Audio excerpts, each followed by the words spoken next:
Queria convidar todos então neste momento,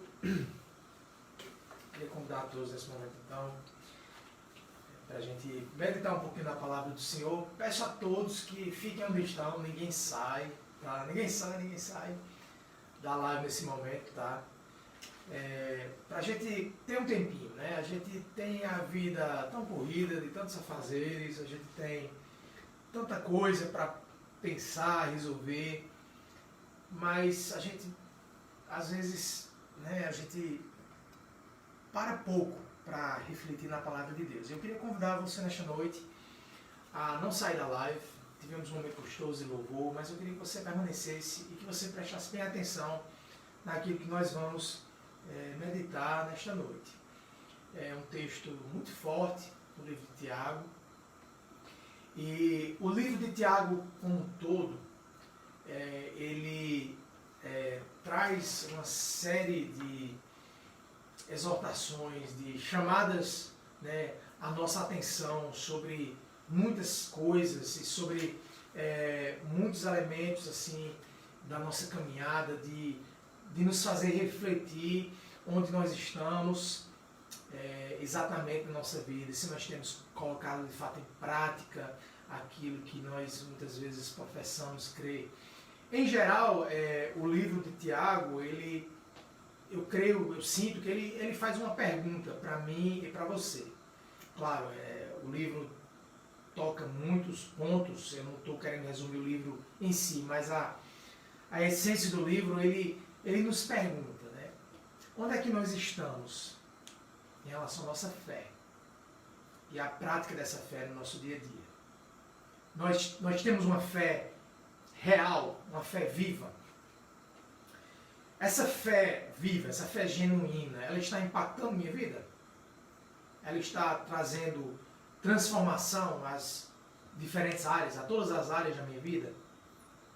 Essa fé está impactando as minhas atitudes, as minhas ações, a forma com que eu me relaciono com as pessoas, a forma com que eu reajo às situações, a forma com que eu falo, com que eu penso, aquilo que eu valorizo no meu dia a dia.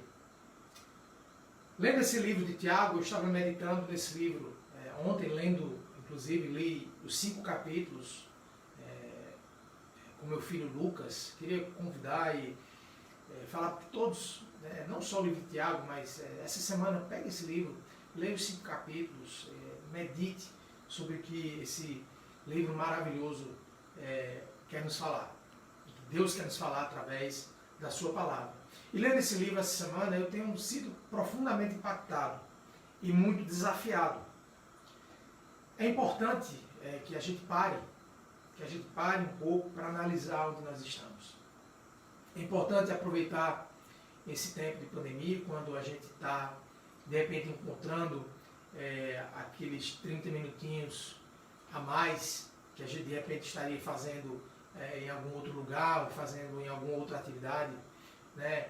Eu sei que para nem todos os irmãos tem sido necessariamente um tempo de parar, porque na minha vida, inclusive, eu acho que eu não estive tão ocupado, mas tem possibilitado sim momentos em família muito gostosos, momentos que nós temos parado para refletir juntos e orarmos juntos. Então, creio que isso tem sido uma realidade na vida de todos os irmãos, na vida de muitas pessoas pelo mundo afora. Então é importante aproveitar esse momento e, claro, manter esta prática daqui por diante nas nossas vidas, de analisar onde nós estamos. Isso é muito importante, meus irmãos, porque tem um reflexo eterno. Aquilo que eu faço no meu trabalho, no dia que eu morrer, vai ficar. Ou com os projetos que eu concluo para as empresas que eu trabalho, elas vão ter um tempo útil de alguns anos, talvez. Mas aquilo que eu faço para o Senhor e aquilo que eu construo para o crescimento do reino de Deus, ele tem um reflexo eterno. Você já parou para pensar nisso? Será que nós temos, portanto, valorizado? Será que essa fé genuína é de fato genuína, real, na minha vida, na sua vida? Nós sabemos, meus irmãos e irmãs, que a sabedoria do mundo, né, e quando a Bíblia trata da sabedoria do mundo, quando fala desse mundo, não está falando do mundo físico, material, está falando de um sistema que existe, de um mundo quebrado, de um mundo distorcido, de um mundo ausente da presença de Deus, de um mundo que deseja as suas próprias coisas, que deseja aquilo que lhe traz prazer, que lhe traz crescimento pessoal. Então, o mundo que a Bíblia fala é nesse sentido, não de um mundo físico em que eu e você está, mas desse mundo, desse sistema em que nós estamos inseridos. Estamos inseridos aqui num mundo onde jaz o maligno, onde o pecado traz tanta destruição. E nós sabemos que a sabedoria deste mundo é uma sabedoria egocêntrica, é uma sabedoria onde o que é valorizado é o eu, né? O que importa é aquilo que me traz prazer, é aquilo que me traz sucesso, é aquilo que me traz segurança. A sabedoria do mundo é sobre eu, somente eu. É sobre eu cuidar da minha vida e você cuida da sua. É sobre eu não me preocupar com o próximo. É toda essa linha de pensamento onde nós pouco nos preocupamos com Deus. Onde nós pouco nos preocupamos com aquilo que nós estamos construindo para a expansão do reino de Deus nesse mundo.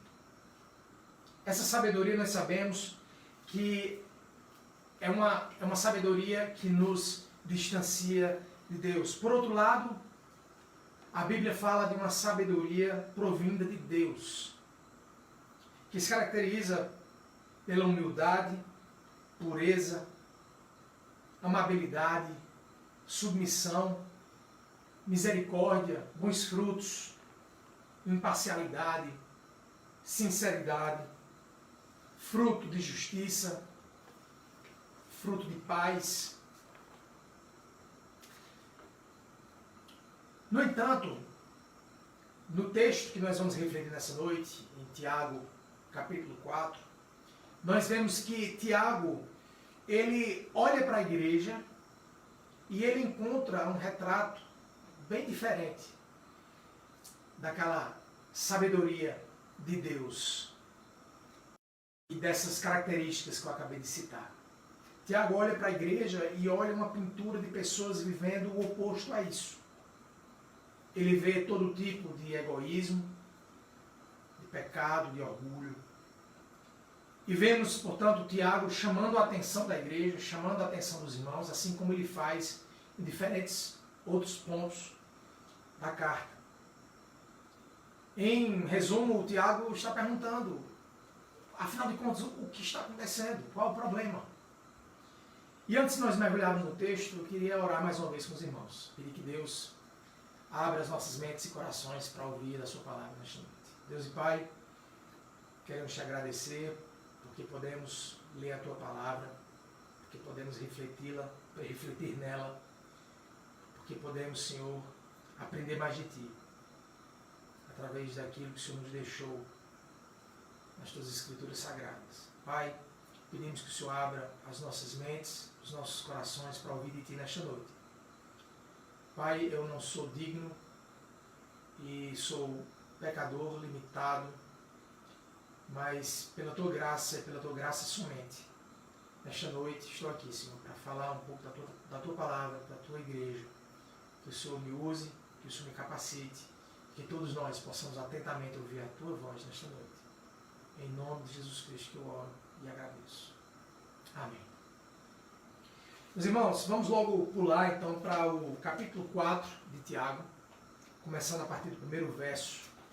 Diz assim a palavra de Deus: de onde vêm as guerras e contendas que há entre vocês? Não vem das paixões que guerreiam dentro de vocês? Vocês cobiçam coisas e não as têm, matam e invejam, mas não conseguem obter o que desejam. Vocês vivem a lutar e a fazer guerras. Não têm porque não pedem. Quando pedem, não recebem, pois pedem por motivos errados, para gastar em seus prazeres. Adúlteros, vocês não sabem que amizade com o mundo é inimizade com Deus? Quem quer ser amigo do mundo faz-se inimigo de Deus. Ou vocês acham que é sem razão que a Escritura diz que o Espírito que Ele fez habitar em nós tem fortes ciúmes? Falando aí no verso 5, por enquanto. É muita coisa para reter, não é? É muita coisa para observar nesse texto. Mas se a gente olhar no centro de tudo, está um problema. E o problema é justamente o pecado, que é algo que Tiago nos alerta logo no início. Ele começa nos exortando a darmos uma boa olhada na nossa vida. E o que encontramos? No início do texto diz que quando nós olhamos, nós encontramos guerras, contendas, paixões. Esse problema, meus irmãos, nós sabemos que é por causa do pecado. Pecado que foi introduzido na nossa história desde a queda do homem no Jardim do Éden. E esse pecado que faz com que nós falhamos, que nós tenhamos atitudes contrárias à vontade de Deus. Mas a pergunta nesta noite que eu quero fazer a mim e a você: por que vivemos em pecado? Se nós temos um desejo genuíno de não pecar, mas por que nós falhamos? Será que eu ou você já paramos para refletir individualmente diante de Deus? Se existe alguma coisa na minha vida, na sua vida, que nos causa derrota? Diariamente nós nos sentimos derrotados, nós pecamos, nós falhamos, por causa de algum motivo específico. Claro, meus irmãos, nós sabemos que é uma luta que nós vamos viver diariamente, até um dia que Jesus nos chamar, até um dia que Jesus voltar, quando nós vamos viver na glória, e nós vamos ter uma mente renovada, um corpo renovado, e tudo isso vai cessar. Nós sabemos que nós vamos viver essa guerra entre, né, a questão da nossa carne e o nosso desejo de fazer o que é bom, e muitas vezes a gente falha e não consegue. Né? Palavras do apóstolo Paulo lá em Romanos, quando ele descreve essa luta tão bem. Mas o que eu estou falando é sobre situações específicas na minha vida, na sua vida, que tem trazido situações de derrota, que tem trazido situações em que nós nos encontramos falhando vez, outra vez e outra vez, e de repente nós não temos encarado essa situação, nós não temos encarado esse problema com a devida seriedade. E nós temos de repente culpado o próximo, culpado o outro. A culpa é sempre de outra pessoa, não a minha. Isso não é nenhuma novidade, né, meus irmãos? Nós sabemos que desde o Gênesis, isso já foi uma atitude humana. Quando Adão, Eva caíram, quando eles desobedeceram à vontade de Deus, e Deus então chegou para Adão e disse: mas onde estavas? E Adão então explica que estava escondendo-se da presença do Senhor. E ele então, quando Deus o indaga o que tinha acontecido, e Adão então abre o jogo, e ao abrir o jogo, que haviam cometido o erro, haviam desobedecido, ele logo passa toda a culpa para quem? Para Eva. Ele joga toda a culpa para cima da mulher. E o mais interessante que o texto fala é que Adão diz: foi esta mulher que tu me destes, que comeu do fruto, então eu comi. Então, ele não só culpa a mulher, como também indiretamente diz: olha só, Senhor, foi tu que me deste isso aí, foi ela que errou. Então, meio que indiretamente passa essa responsabilidade para o próprio Deus, porque afinal de contas, Deus tinha dado Eva como esposa para Adão e como companheira para Adão. Então, desde a história do início de tudo, essa tendência humana de culpar o próximo, de culpar, nunca somos nós. Eva fez o mesmo. Porque Eva, imediatamente então, quando Deus então a indaga, ela então coloca a culpa na serpente, coloca a culpa no diabo. E nós sabemos que houve a interferência, houve a parcela de contribuição da serpente naquela situação toda. Mas no final da história, foi uma escolha de Adão, foi uma escolha de Eva. Eles escolheram ouvir a serpente, eles escolheram desobedecer a Deus. Da mesma forma, meu irmão, independente das circunstâncias, independente do que pessoa A, B, C na sua vida tem lhe influenciado ou causado situações em que você se vê errando, no final da história, nós precisamos assumir a nossa responsabilidade diante de Deus e nós precisamos encarar que nós somos os culpados. Nós somos a razão dos nossos erros. A palavra de Deus diz, também no livro de Tiago, no capítulo 1, versos 13 a 15, quando alguém for tentado, jamais deverá dizer, estou sendo tentado por Deus, pois Deus não pode ser tentado pelo mal, e a ninguém tenta. Cada um, porém, é tentado pela própria cobiça, sendo por esta arrastado e seduzido. Então a cobiça, tendo engravidado, dá à luz o pecado. E o pecado, após ter se consumado, gera a morte. Meus irmãos, enquanto nós negarmos que temos um problema, enquanto nós negarmos que o nosso problema tem uma razão, que o nosso coração é a causa de tudo isso, nós não faremos o que é necessário para lidar com o problema. Como você está negando ou minimizando o pecado na sua vida? Como você tem, talvez, repassado a culpa? Para responder estas perguntas, precisamos responder uma outra pergunta.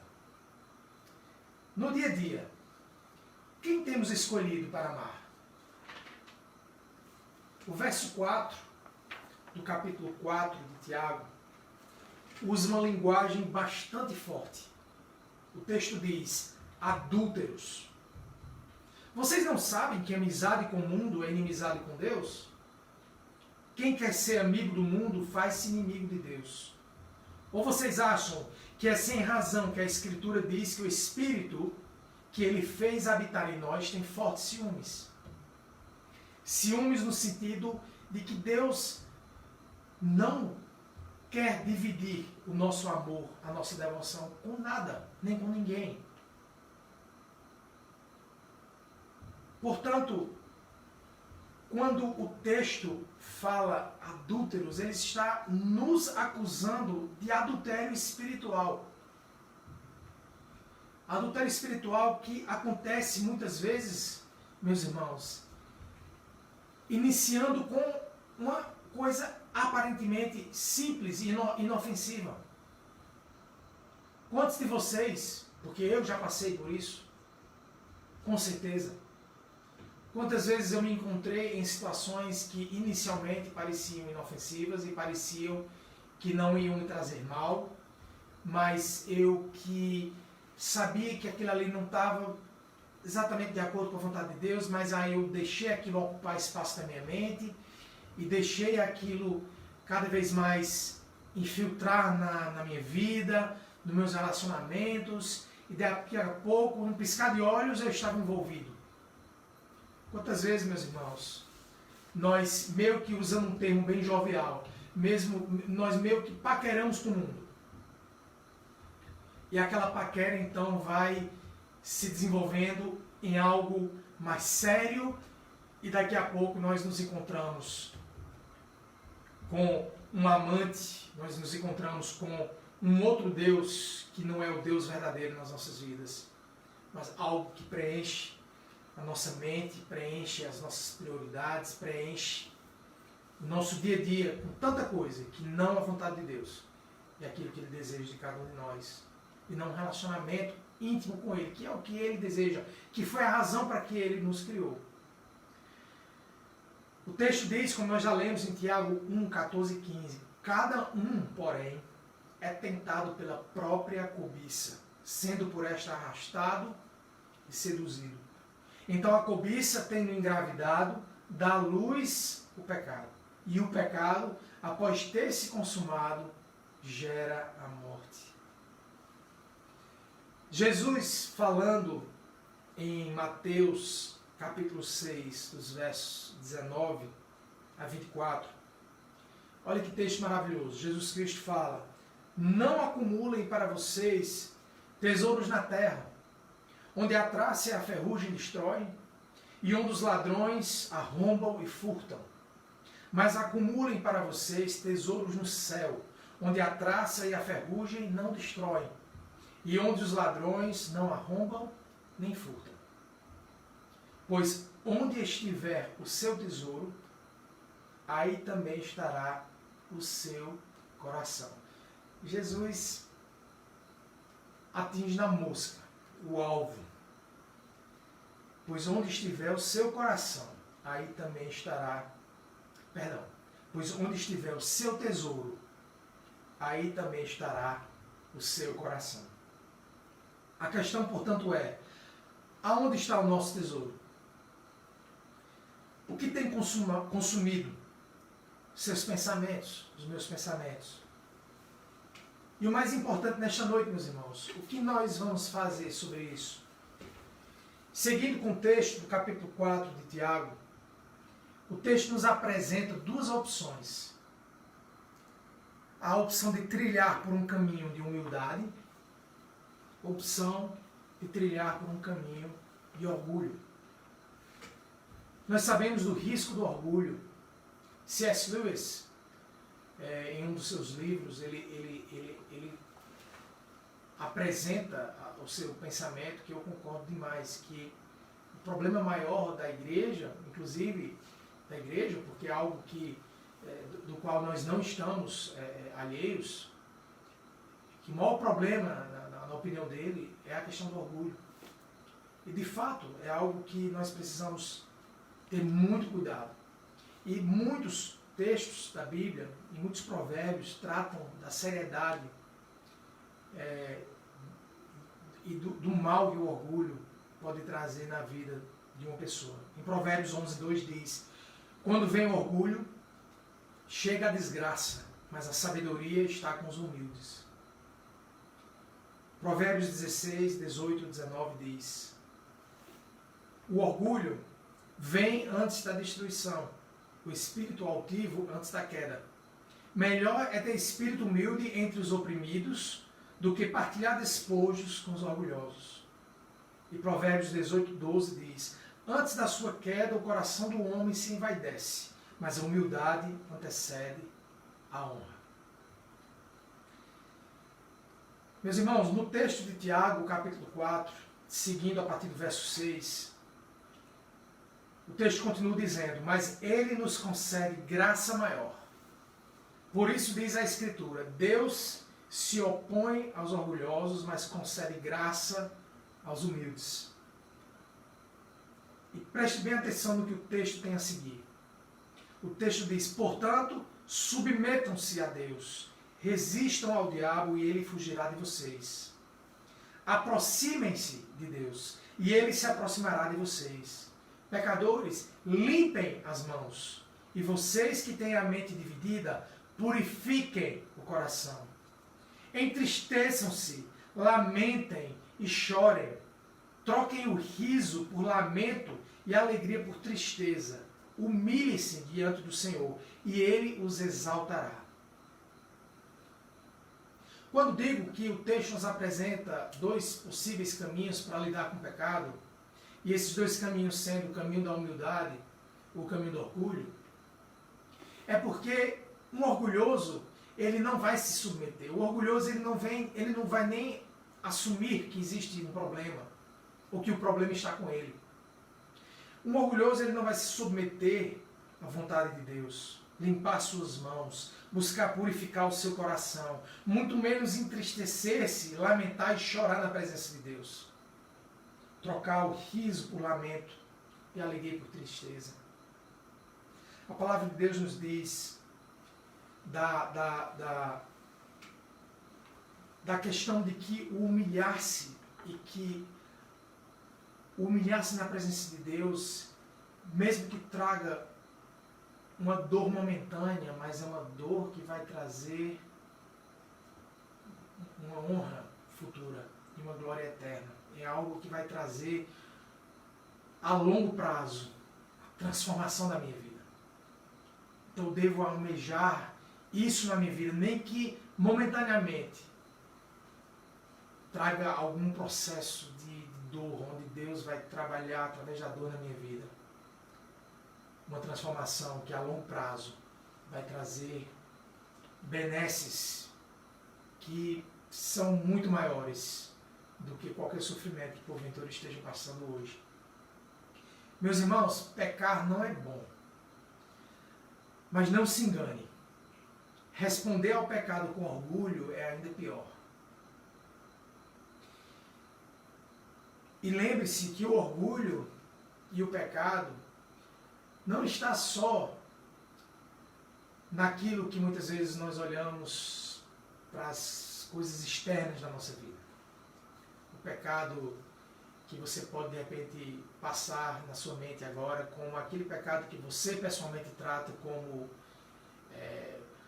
algo mais aos seus olhos inaceitável na conduta humana.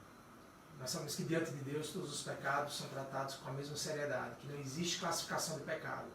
Mas às vezes nós, individualmente, nós encaramos convenientemente, às vezes, porque muitas vezes aquilo que eu tenho dificuldade de trabalhar na minha vida, a minha tendência é de minimizar. Mas aquilo que eu tenho talvez mais força e facilidade, eu olho para a vida do próximo e tendo a maximizar. Que a gente fuja disso, meus irmãos, que a gente tenha muito cuidado com isso. Mas lembremos, onde eu estou querendo chegar, é que lembremos que a arrogância e o orgulho espiritual é algo também muitas vezes encontrado no nosso meio e que nós devemos fugir com muita seriedade.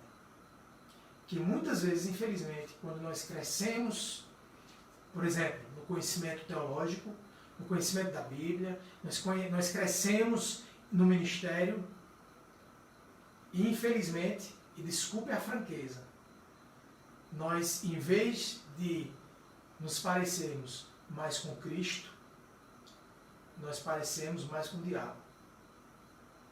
Porque nós passamos a ser tão presunçosos, prepotentes e arrogantes espiritualmente, a olhar para o próximo, a olhar para a vida do próximo e acharmos que estamos em algum patamar superior, quando nós não estamos. Diante de Deus, a nossa justiça é como um trapo imundo. Eu acho que o caminhar com humildade diante de Deus é lembrar a cada dia que nós acordamos disso. Porque assim nós vamos olhar para Deus e todo dia nós vamos agradecer a Deus pela tremenda graça que nos alcançou. Aquela graça que nós já cantamos no hino nesta noite. Se nós andarmos e reconhecermos a nossa condição humana diante de Deus, de um Deus santo, nós vamos todo dia nos humilhar, como esse texto está nos orientando a fazer, na presença de Deus. Nós vamos nos humilhar diante dele e a sua graça vai continuar. Nós carecemos de Jesus Cristo e carecemos da sua graça, eu e você. Tal qual a prostituta, tal qual o bebum, nós carecemos da graça de Deus, do amor, do perdão dos nossos pecados, tal quanto eles. Como aquela frase, que agora eu não lembro exatamente como a frase diz, mas diz mais ou menos assim, que nós podemos estar no cume da montanha, enquanto que essas outras pessoas que às vezes a gente olha para elas com um olhar de julgamento, e nós podemos olhar para elas e elas estarem no fundo do poço e nós estarmos no cume da montanha, mas nós e elas temos a mesma capacidade de chegarmos à presença de Deus. Mesmo no cume da montanha ou no fundo do poço, nós estamos na mesma posição no que diz respeito a chegarmos à presença de Deus. Se não for através de um relacionamento com o seu Filho, através de Jesus Cristo, nós estamos no mesmo patamar. Nós não temos essa capacidade, é somente pela graça e misericórdia do Senhor. O humilde reconhece isso. O humilde reconhece o peso do pecado e que o pecado é um problema sério. O humilde, ele não se esconde e o humilde assume a sua responsabilidade. O humilde volta-se para Deus e recebe, portanto, graça. A humildade, portanto, meus irmãos, é a base para o arrependimento. E a pergunta que eu faço para mim e para você nesta noite: como nós temos paquerado com o mundo? Como nós temos deixado que os nossos desejos, talvez as nossas prioridades, nos desviem do foco da nossa atenção no nosso Deus Criador e a nossa devoção a Ele e a Ele somente? Que resposta eu e você temos dado ao pecado? Nós temos trilhado um caminho de humildade, de nos humilharmos na presença de Deus e reconhecer a nossa condição humana e a nossa dependência dEle? Ou nós temos trilhado um caminho de orgulho, de não queremos nos submeter à vontade de Deus, de apontarmos dedos para o próximo, para todo mundo, mas nunca reconhecemos as nossas falhas? A nossa resposta ao pecado revela a condição em que se encontra o nosso coração e a qualidade da nossa fé. Como Deus está te chamando para lidar com isso? O texto de 2 Coríntios, capítulo 7, verso 10 diz: a tristeza, segundo Deus, produz um arrependimento que leva à salvação e não remorso. Mas a tristeza, segundo o mundo, produz morte. Portanto, como segue no texto de Hebreus, um texto muito conhecido, um texto maravilhoso que nos conforta nesta noite, diante deste quadro em que muitas vezes nos encontramos. O texto em Hebreus fala: portanto, visto que temos um grande sumo sacerdote que adentrou os céus, Jesus, o Filho de Deus, apeguemo-nos com toda a firmeza à fé que professamos. Pois não temos um sumo sacerdote que não possa compadecer-se das nossas fraquezas, mas sim alguém que, como nós, passou por todo tipo de tentação, porém sem pecado. Assim sendo, aproximemo-nos do trono da graça com toda a confiança, a fim de recebermos misericórdia e encontrarmos graça que nos ajude no momento da necessidade. Que nos ajude no momento da necessidade. E que momento maior é esse do que quando nos encontramos no lamaçal do pecado? Quando nós nos encontramos envoltos por situações que nos levam distantes de Deus. Como eu falei anteriormente, situações que muitas vezes pareciam tão ingênuas e pequenas. Mas situações essas que começaram a nos envolver e de repente nos encontramos numa situação onde nós estamos totalmente divididos. Jesus Cristo está aqui, meus irmãos. Ele está vivo, está pronto para nos ajudar nesse momento de necessidade. A questão é, como vamos lidar com esse pecado?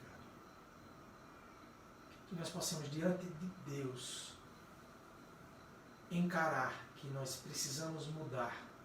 Todos nós, a começar de mim, temos situações na nossa vida que nós precisamos refletir e precisamos nos humilhar na presença de Deus. E a graça do Senhor vai nos alcançar, assim como tem nos alcançado dia após dia.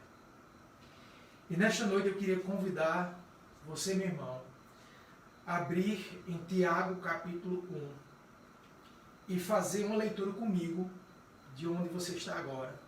Luísa, eu queria que você abrisse também, para você junto comigo fazer essa leitura.